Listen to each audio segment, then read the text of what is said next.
Wah, assalamualaikum warahmatullahi wabarakatuh. Hmm, Baik, selamat pagi semuanya. Semoga masih dalam keadaan sehat ya dan selalu diberi kesehatan di tengah pandemi kali ini.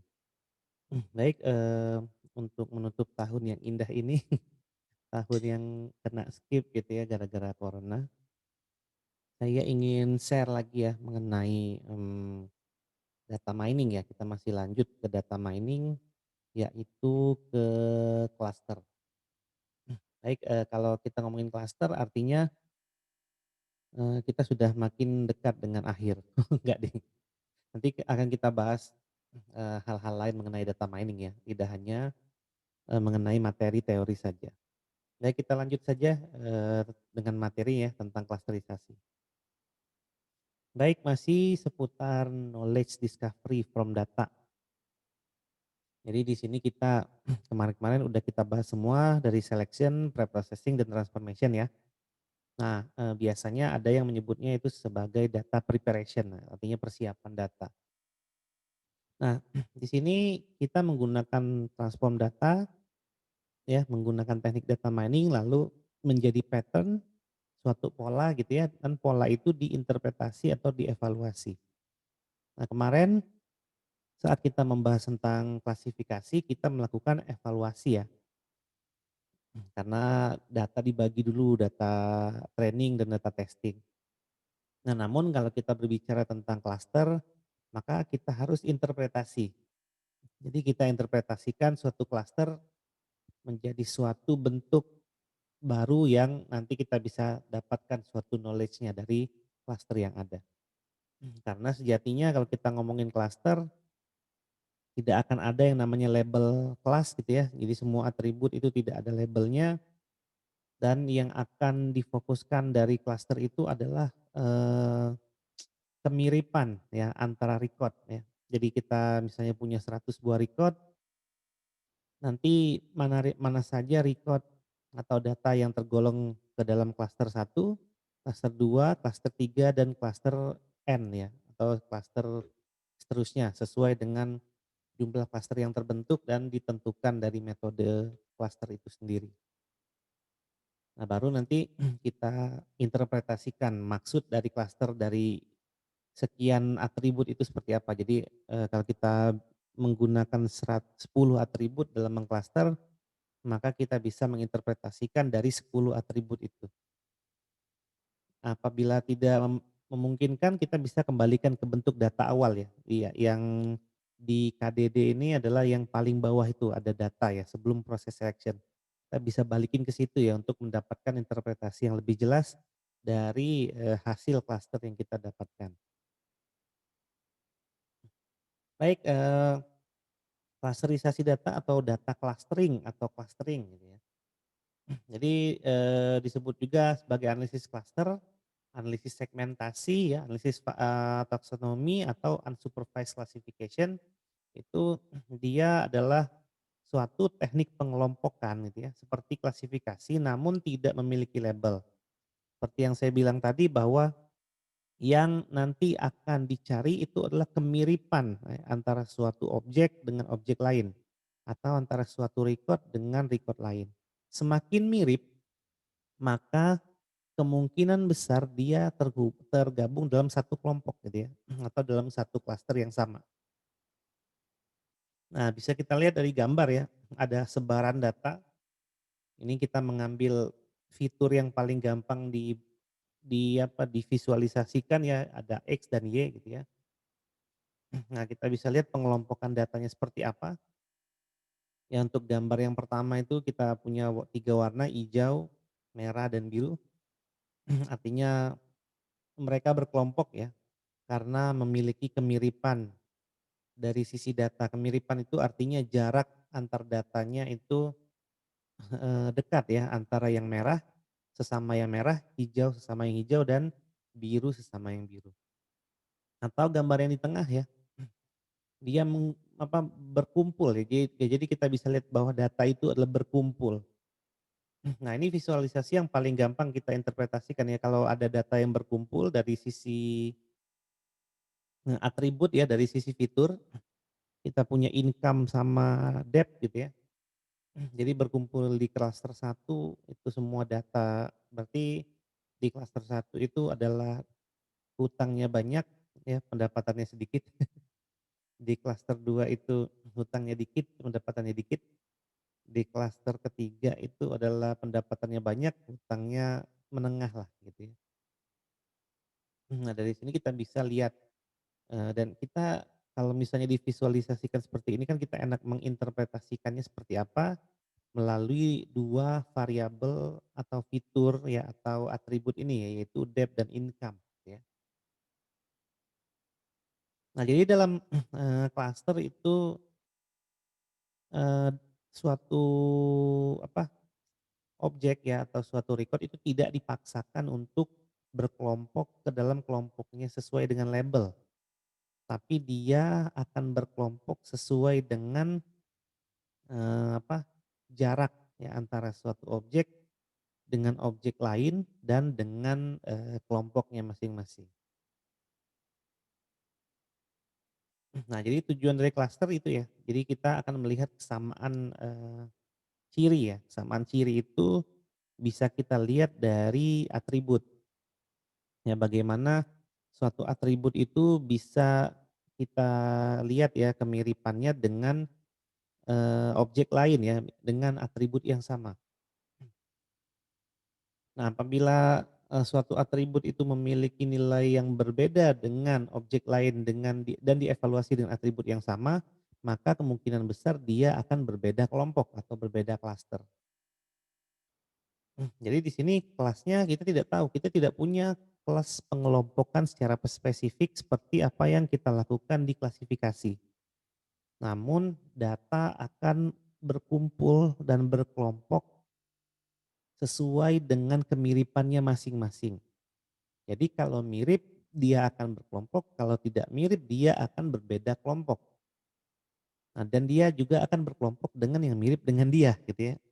Jadi dia akan terbentuk sendiri.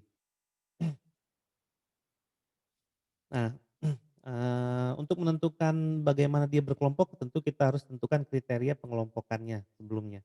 Kriteria pengelompokan itu kita dapat dari atribut-atribut mana saja atau fitur mana saja yang kita pilih untuk nanti dia dihitung ya, kedekatannya antar kelompok itu. Nah, apabila kita menambahkan suatu fitur, kriteria atau atribut, bisa jadi, suatu atribut, atau kriteria yang kita tambahkan tadi, bisa membuat suatu data itu memiliki interpretasi yang berbeda dari sisi klaster. Artinya bisa jadi tadinya record ke 1 dengan record ketiga itu jadi satu klaster, misalnya mereka berkelompok. Terus saya tambahkan satu atribut lagi.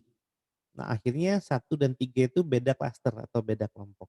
Artinya mungkin bisa jadi ada satu atribut yang menyebabkan dia jadi berbeda kelompoknya daripada yang tadi sebelumnya. Nah perlu kita ingat bahwa proses KDD itu kita saat melakukan interpretasi ya kita bisa balik. Artinya tadi ketika kita akan menyiapkan data ya di data preparation, selection, preprocessing, dan transformation itu kita bisa memilih atribut yang mau kita pakai untuk kita eksekusi dengan menggunakan teknik data mining. Dan itu bisa kita lakukan, beberapa kali ya sebagai eksperimen percobaan.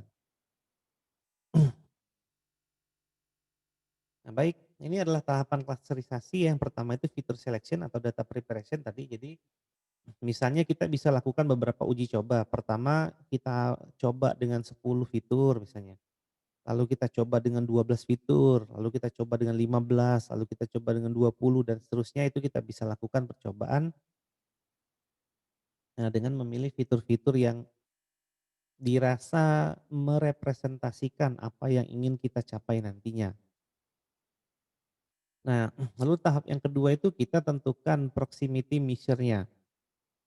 Nah, proximity measure ini adalah suatu persamaan yang kita pakai untuk menghitung kedekatan antara suatu objek dengan objek yang lain, atau suatu record dengan record yang lain, ataupun suatu record dengan kelompoknya. Nah, gitu ya. Jadi kita tentukan proximity measure-nya dulu. Nah, fokus utama di cluster itu memang di proximity measure ya, tergantung dari interpretasi data yang kita sajikan dan teknik menghitung similaritas yang kita pilih. Karena kalau interpretasi data dan teknik similarity-nya berbeda, maka bisa kita katakan pengelompokan itu jadi tidak valid ya. Ya sebagai contoh aja, kalau kita belajar matematik ada yang namanya dulu jarak antara 2 titik ya menggunakan Euclidean distance. Artinya data itu kita representasikan sebagai ruang vektor. Nah, kalau misalnya data kita representasikan sebagai suatu garis atau suatu, bidang tertentu, ya kita nggak bisa menggunakan persamaan Euclidean distance ya. Oke, lalu yang ketiga itu clustering kriteria. Jadi nanti aturan seperti apa yang kita pakai di cluster ini. Nah, nanti clustering kriteria akan tergantung dari clustering algoritma. Algoritma apa yang kita pakai untuk, masalah cluster. Mungkin di awal kita sudah jelasin ada beberapa ya teknik cluster ya. Kemudian kita validasi hasilnya lalu kita lakukan interpretasi terhadap hasil. Nah, di cluster kita gunakan interpretasi ya, bukan evaluasi, kita gunakan interpretasi. Ya, jadi proximity measure itu akan melihat suatu similarity, ya kemiripan antara tadi suatu objek dengan objek lain atau suatu record dengan record lain, apakah dengan kemiripan itu dia menjadi terkumpul menjadi satu klaster atau bahkan mungkin dia terpisah menjadi klaster yang berbeda. Nah, yang kita pakai adalah, 3 hal ya, mirip atau tidak gitu ya. Similarity measure itu berarti ukuran kemiripan, ada similarity coefficient untuk koefisien kemiripan, atau dissimilarity measure itu ukuran ketidakmiripan dan 4 ya. Jadi yang terakhir itu adalah jarak atau distance. Nah, persamaan-persamaan yang kita gunakan bisa berbeda-beda untuk beberapa hal yang kita definisikan di sini ya. Ya, kemiripan itu bisa dilihat dari jarak misalnya, bisa dilihat dari ukuran similarity atau dari koefisien similarity atau, kebalikannya ya, ukuran ketidakmiripan misalnya. Jadi kita ya intinya gini, kita harus mencari apakah data itu ya, suatu record itu mirip atau tidak dengan record yang lain. Apabila mirip, dia kemungkinan besar berkumpul menjadi satu klaster, apabila tidak mirip, dia akan berpisah dan mungkin dia akan beda klaster. Jadi intinya itu, ya intinya kita harus melihat, proximity measure dari masing-masing data yang kita pakai atau masing-masing record yang kita, gunakan untuk proses klaster ini. Nah, kalau kita menggunakan koefisien kemiripan itu biasanya ada kekuatan hubungan antara 2 data. Sama seperti kita gunakan data selection kemarin ya, ada information gain artinya atribut A mungkin, memiliki relasi dengan atribut B. Namun relasinya seperti apa? Nah gitu ya. Relasinya seperti apa? Apakah dia memiliki tren yang sama, tren yang berkebalikan, atau tidak memiliki relasi sama sekali? Atau justru dia mirip gitu ya. Mirip ya jadi kalau trennya sama, bisa jadi dia mirip, bisa jadi dia enggak ya, tergantung dari, nilai atribut yang ada pada, masing-masing record atau masing-masing objek di data tersebut. Ya jadi, makin banyak atribut-atribut yang mirip atau fitur-fitur yang mirip dari 2 objek yang berbeda, maka semakin besar nilai koefisien kesamaannya, artinya dia makin mirip gitu ya. Nah, di sini ada beberapa pengukuran jarak ya atau pengukuran similarity atau distance yang seperti yang tadi kita bahas mengenai masalah cluster ya untuk hal proximity measure-nya. Nah, kalau datanya numerik tadi salah satu contohnya adalah Euclidean distance ya, berupa titik. Jadi kalau kita petakan suatu, data menjadi titik X dan Y tadi kita bisa lihat, contohnya income dan debt gitu ya, itu adalah tipenya numerik. Nah, kita bisa ukur, similarity-nya atau proximity measure-nya dengan menggunakan Euclidean distance. Kemudian ada Minkowski distance, ada Manhattan distance, ada Mahalanobis distance, ada maximum distance, ada average distance dan lain-lain gitu ya. Nah untuk, yang kategori kita bisa ukur dengan simple matching distance dan masing-masing teknik pengukuran data ini ya, proximity measure ini memiliki persamaan yang berbeda-beda ya, tergantung dari maksud, daripada similarity measure ya, proximity measure yang kita inginkan. Kalau kita mengelola teks, teks itu representasinya adalah, teks itu ruang vektor ya. Kalau ruang vektor berarti kita tidak bisa gunakan Euclidean distance karena dia titik ya. Kita bisa gunakan cos ya, cosine similarity untuk merepresentasikan ruang vektor karena titik pusatnya selalu di titik 0,0 dan yang akan dilihat itu adalah sudut. Nah, jadi seperti itu. Jadi sebelum kita menggunakan teknik-teknik proximity measure, kita harus, sesuaikan dengan sajian data yang kita sajikan untuk klaster gitu ya. Apakah bentuknya adalah transformasi dari teks menjadi angka gitu ya, atau dari gambar menjadi angka, atau dari suara menjadi angka, atau seperti apa gitu ya. Nah, karena kalau kita ngomongin transformasi kemarin, tidak merubah makna ya, tapi hanya merubah bentuk, nanti kita sesuaikan dengan teknik proximity measure yang nanti akan kita pakai di teknik cluster. Nah, salah satu, teknik cluster biasanya adalah Euclidean distance ya. Nah, jadi di sini Euclidean distance lagi teknik cluster adalah Kamins ya. Nah, tentu saja kalau kita ngomongin, Kamins, Kamins itu teknik yang lumayan klasik ya, daripada teknik-teknik yang lain di cluster ini. Nah, teknik, klasterisasi itu ada banyak ya, jadi terbagi menjadi 2 secara umum, ada yang namanya hierarchical clustering, ada yang namanya partitioning clustering. Kalau partitioning clustering itu ada Kamin, ada Kamedoid, di mana K itu menunjukkan jumlah cluster, jadi set cluster itu ditentukan di awal. Ada yang density based ya, termasuk partisional juga karena dia akan membagi menjadi beberapa cluster, namun kalau density base itu kita tidak tentukan jumlah klasternya di awal, tapi dia akan menghitung sendiri ya dari data yang ada dan akan membentuk klaster sendiri dan jumlah klasternya akan dibentuk sendiri juga. Lalu ada yang grid base ya, kita gunakan, beberapa metode di situ. Lalu ada hierarchical clustering juga dia mengklaster berdasarkan fitur. Misalnya 2 fitur, 3 fitur, 4 fitur secara hierarki ya. Ada beberapa di sini metodenya, ada single linkage, ada complete linkage, ada thread linkage dan lain-lain.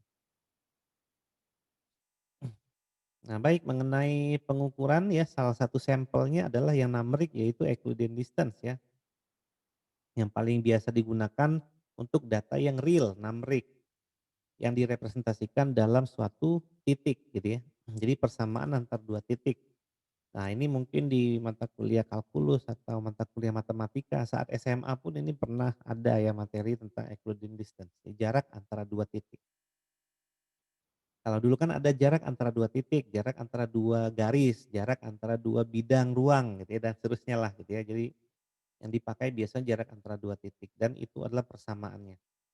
Ya jadi, kalau direpresentasikan sebagai sumbu X dan Y, maka kita bisa hitung jarak antara 2 titik ya, dari titik X1, Y1 ke, X2, Y2. Nah, ini tadi ya Kamins clustering. Artinya di sini, K-means itu simpel terjemahannya K-nya adalah jumlah klaster, means-nya adalah rata-rata. Artinya, pembentukan klaster itu ada di rata-rata antara fiturnya. Jadi kalau kita ngomongin fitur X dan Y, dan kita akan bentuk 3 klaster, maka kita punya 3 X, Y ya, yaitu X1, Y1, X2, Y2, dan X3, Y3 sebagai pusat klaster dan itu didapatkan dari rata-rata hasil perhitungan nantinya. Gitu ya, simpelnya kayak gitu. Nah, algoritma Kamins itu ada beberapa tahap, ada 6 tahap ya. Yang pertama kita tentukan jumlah klaster atau kelompoknya dulu. Karena Kamins itu kita harus mewajibkan menentukan jumlah K-nya dulu, yaitu K itu adalah interpretasi dari jumlah klaster. Kemudian kita alokasikan data ke dalam kelompoknya secara acak, artinya kalau kita udah tentukan secara random di awal, pusat klasternya ada di mana, kita ukur semua data, dia akan lebih dekat ke klaster yang mana ya. Lalu kita hitung lagi ya pusat data dari rata-ratanya, lalu kita alokasikan lagi ke sentroid terdekat. Sentroid itu di sini definisinya adalah pusat klaster dan kita lakukan lagi hitung ya, eee, rata-rata dari setiap data ke klasternya. Apabila ada perubahan, maka kita lakukan lagi perhitungan itu sampai tidak ada perubahan. Nah, kalau tidak ada perubahan artinya pusat klaster itu menjadi suatu model ya untuk, bentuk klaster itu. Artinya pusat data itu atau sentroid itu akan menjadi acuan kita dalam menginterpretasikan, hasil klasternya nanti.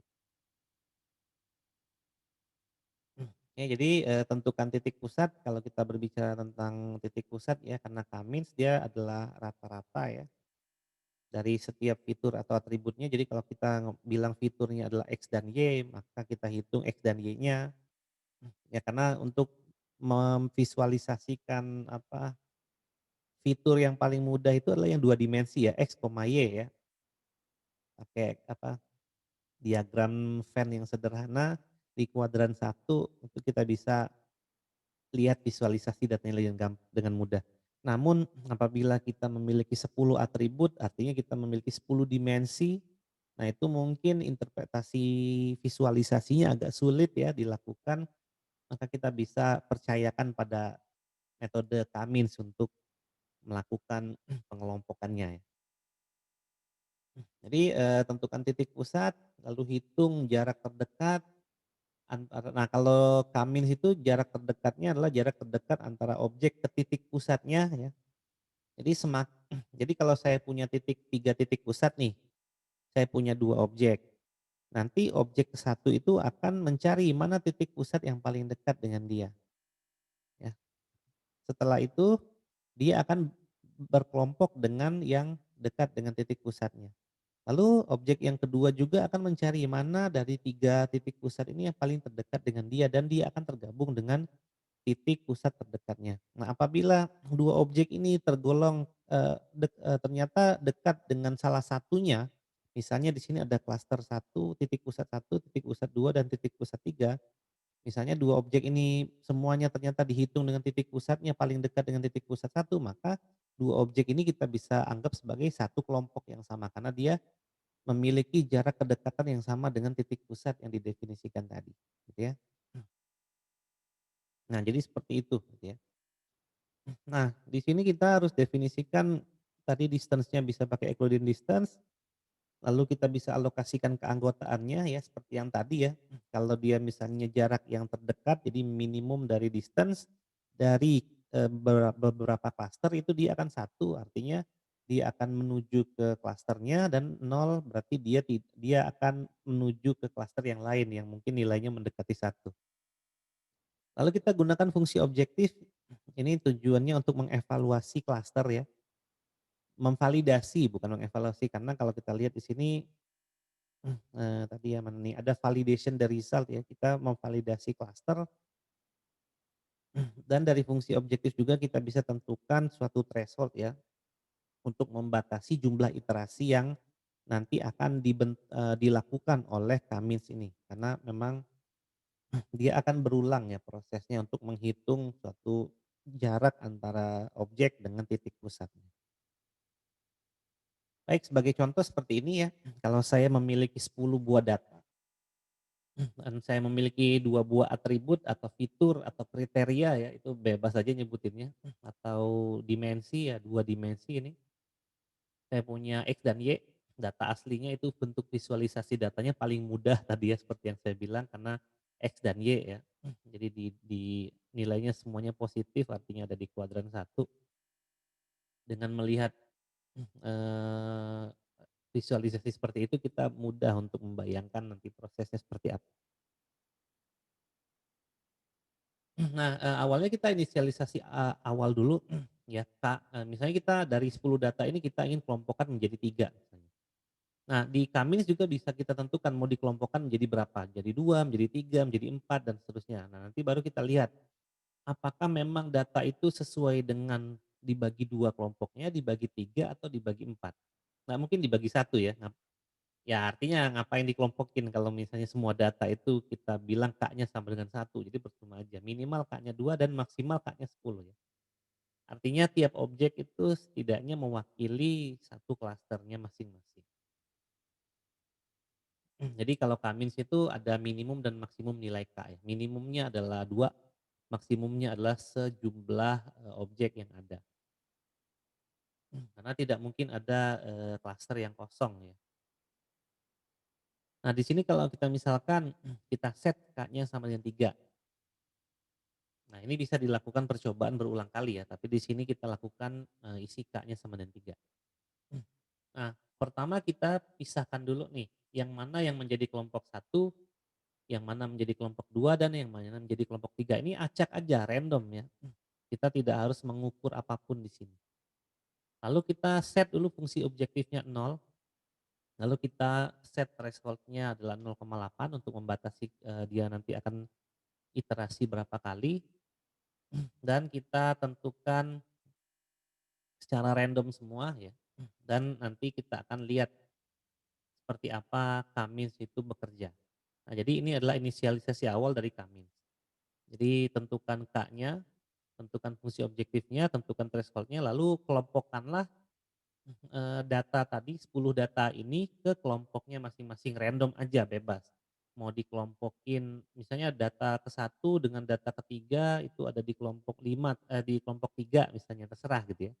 Nah, kalau di contoh ini dikelompokinnya seperti ini ya, data satu dan data 3 itu di kelompok satu, data satu dan data 4 di kelompok satu, data 2 dan 3 di kelompok 2, terus data 2, data 3, data 6, data 8 dan 10 itu di kelompok 2 dan sisanya itu di kelompok 3. Artinya dia membaginya seperti itu, random aja ini ya, acak. Sehingga kalau kita ubah ya, simbolnya akan menjadi gambar yang sebelah kanan ya, data dengan random cluster. Ini acak aja. Nah kemudian kita hitung sentroid tiap klasternya. Ya tadi kan ada fitur X dan fitur Y, dia termasuk K1. Artinya K1 fx dan K1, fy-nya adalah 1,1 sesuai dengan datanya. Ya kenapa sesuai? Karena memang, titik pusat klaster itu masih dianggap, adalah data ya, dari data. Jadi kita isi dengan datanya dulu. Kemudian data nomor 2 itu ada di K2, maka K2 fx-nya 4 dan K2 fy-nya 1. Ya fiturnya cuma X dan Y ya, jadi kita akan menghitung berdasarkan fitur aja. Kalau fiturnya ada X, Y, Z dan seterusnya ya kita hitung Kx, Ky, Kz dan seterusnya juga.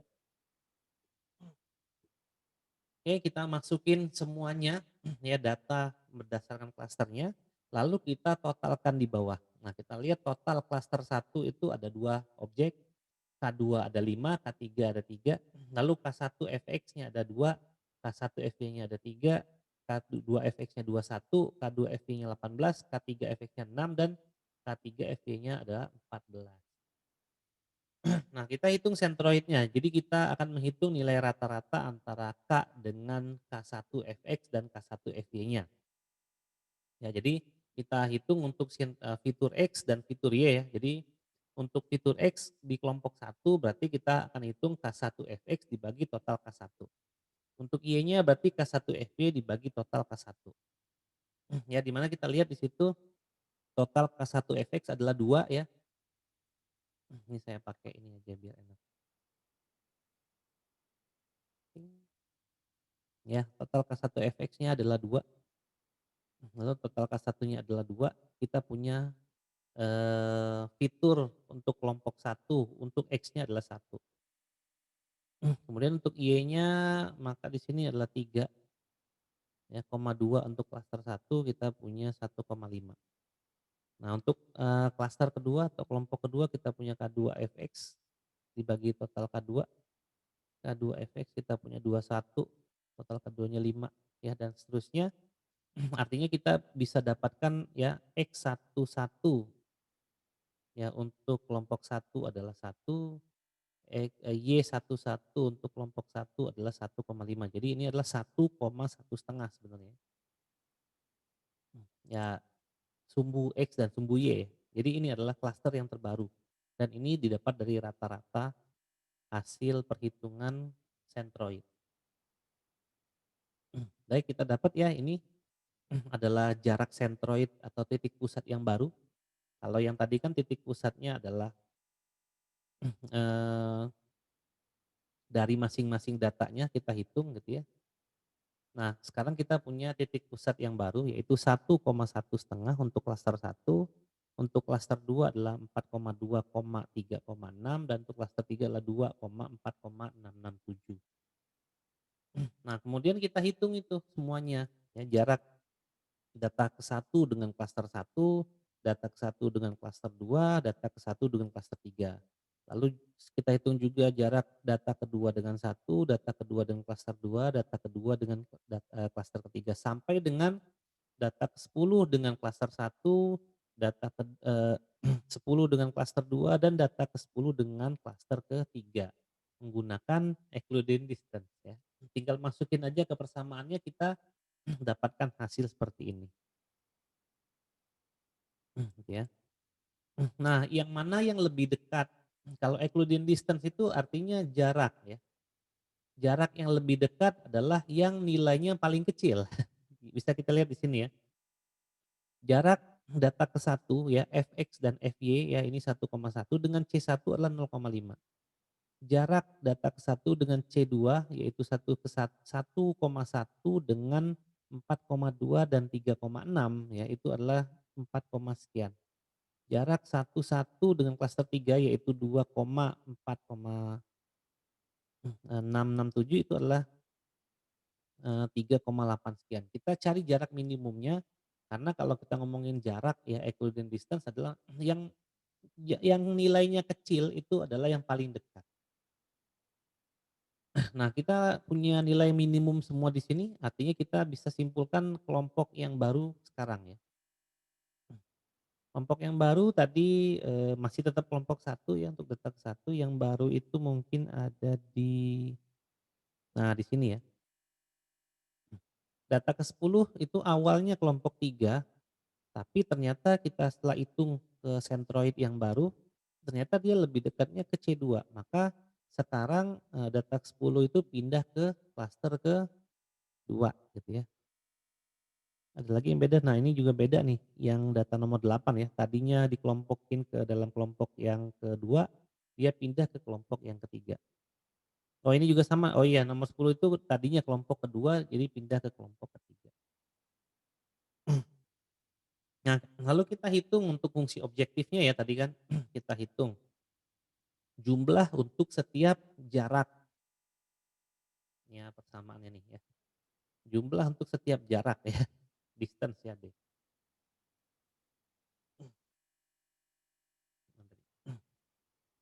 Ya kita hitung aja totalnya ya.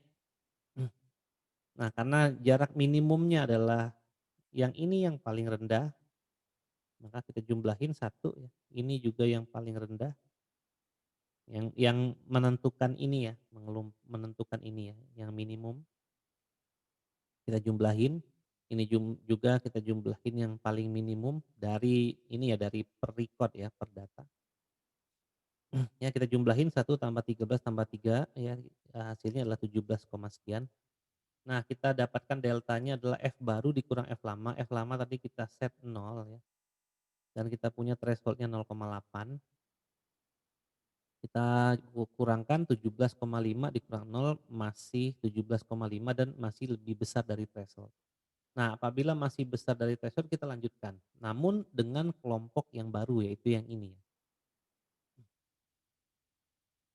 Oke, kita, dapat dengan hasil kelompok yang baru ya, ini, adalah bentuk visualisasi yang baru tadi ya di iterasi pertama.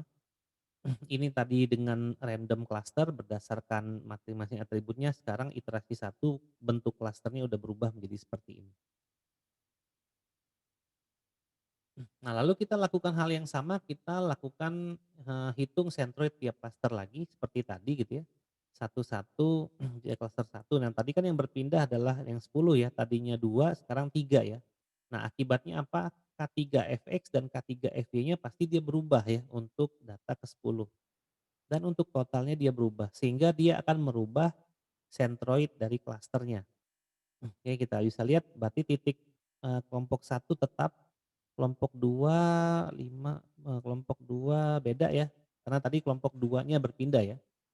Kelompok 2 jadi kelompok 3 ya, kelompok 2 jadi kelompok 3 otomatis perhitungan di kelompok keduanya berkurang dan kelompok 3 bertambah. Sehingga yang klaster yang berubah itu karena memang perpindahannya adalah lebih banyak dari 2 ke 3 maka yang berubah biasanya adalah hanya dari 2 ke 3. Kecuali kalau satu ada yang berubah ke 2 atau 2 ada yang berubah ke satu itu mungkin klaster satu titik pusatnya juga ikut berubah secara logika. Nah, kita hitung lagi masing-masing data dengan pusat klaster yang tadi udah dibuat ulang di iterasi yang kedua gitu ya. Lalu kita tentukan lagi mana yang menjadi nilai minimum, lalu kita ganti kelompoknya dengan yang memiliki jarak ke klaster secara minimum ya. Jadi dari data ke satu terhadap klaster satu terhadap klaster 2 dan 3 hingga data ke-10 terhadap klaster satu klaster 2 dan klaster ketiga. Untuk masalah jarak Euclidean distance maka kita harus cari yang minimum. Nah, kita totalkan lagi ya dengan yang minimum untuk tiap recordnya dan kita dapat hasilnya. Kemudian kita cari deltanya lagi F baru dikurang F lama kita punya F lamanya adalah 17 ya. Ini, nilai mutlak ya kalau kita ngomongin delta ya. Ya delta itu kita ngomongin selisih aja ya, tidak tidak ngomongin nilainya itu negatif atau positif. Nah, di sini kita dapat nilai 5,6 dan masih lebih tinggi dari threshold. Artinya kemungkinan data ini bisa terbentuk lagi klasternya ya, dengan perhitungan sentroid cluster ya dari rata-ratanya yang bisa, terupdate nantinya. Oke, ini bentuk visualisasi terbaru dari iterasi kedua tadi ya, karena dia ada berubah datasetnya ya dari iterasi kedua. Kemudian kita lakukan lagi sama ya untuk iterasi ketiga, ya kita hitung lagi seperti tadi, kita lihat di sini ya ternyata ada perubahan di klaster pertama ya dan perubahan di klaster ketiga ya. Kita hitung lagi dengan cara yang sama data, 1 ke klaster satu dan seterusnya, lalu kita hitung lagi F barunya kita dapat 11,1239. Kita hitung delta lagi dari threshold ya untuk melihat threshold apakah sudah mencapai atau belum. Kita hitung lagi F baru dikurang F lama kita dapat F barunya adalah sekian ya 11,1239 kita dapat F lamanya adalah 11,38464 ini dari iterasi yang tadi kedua dan kita dapat hasilnya 0,7224. Nah 0,7224 ini kan di bawah threshold kita punya threshold tadi adalah 0,8. Maka sampai sini stop iterasinya. Nah artinya, ini ya, dengan kelompok barunya adalah adalah hasil akhir daripada proses Kamins yang terjadi. Ya artinya data ke satu di kelompok satu, data kedua di kelompok 2 dan seterusnya dan kita lihat visualisasi datanya seperti ini. Di mana kita dapatkan, sentroid akhirnya adalah seperti ini ya. Untuk titik pusat di kelompok satu adalah ini ya 1,33,2, untuk titik pusat di klaster 2 kelompok 2 adalah 5,1,667 dan untuk titik pusat di klaster 3 atau kelompok 3 adalah 2,5,6 ya. Jadi ini X1,Y1, X2,Y2 dan X3,Y3 untuk 3 buah klaster atau 3 buah titik pusat klaster. Nah, setelah itu kita interpretasikan hasil ini ke atribut-atributnya masing-masing untuk mendapatkan knowledge ya. Jadi kita interpretasi. Nah, apabila dengan atribut yang ada kita belum dapat melakukan interpretasi, kita bisa balik ke atribut aslinya tadi ya, ke data sebelum data preparation. Namun perlakuan interpretasi antara klaster satu, klaster 2 dan klaster 3 atau klaster berapapun itu harus sama. Jadi kita tidak boleh menginterpretasikan klaster satu, misalnya klaster satu kita gunakan interpretasinya dari atribut A, B, dan D. Klaster 2 kita lakukan interpretasinya menggunakan A, B, dan E, itu nggak boleh. Jadi kalau satu klaster kita interpretasikan dari atribut A, B, dan E, maka klaster yang lain pun harus kita interpretasikan dengan atribut A, B, dan E juga ya, agar hasil interpretasinya itu bisa seragam.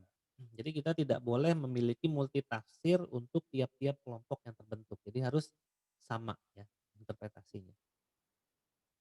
Oke, tadi udah dijelaskan juga metode cluster yang lain ya yang teman-teman bisa pelajari dan dia akan berbeda dari sisi teknik, algoritma, perhitungan dan lain-lain. Yang pasti kesamaannya adalah masing-masing metode pasti menghitung apa proximity measure, similarity, dissimilarity, distance, atau koefisien similarity yang mereka harus hitung untuk menentukan kedekatan entah itu antara 2 objek atau antara suatu objek dengan kelompoknya masing-masing.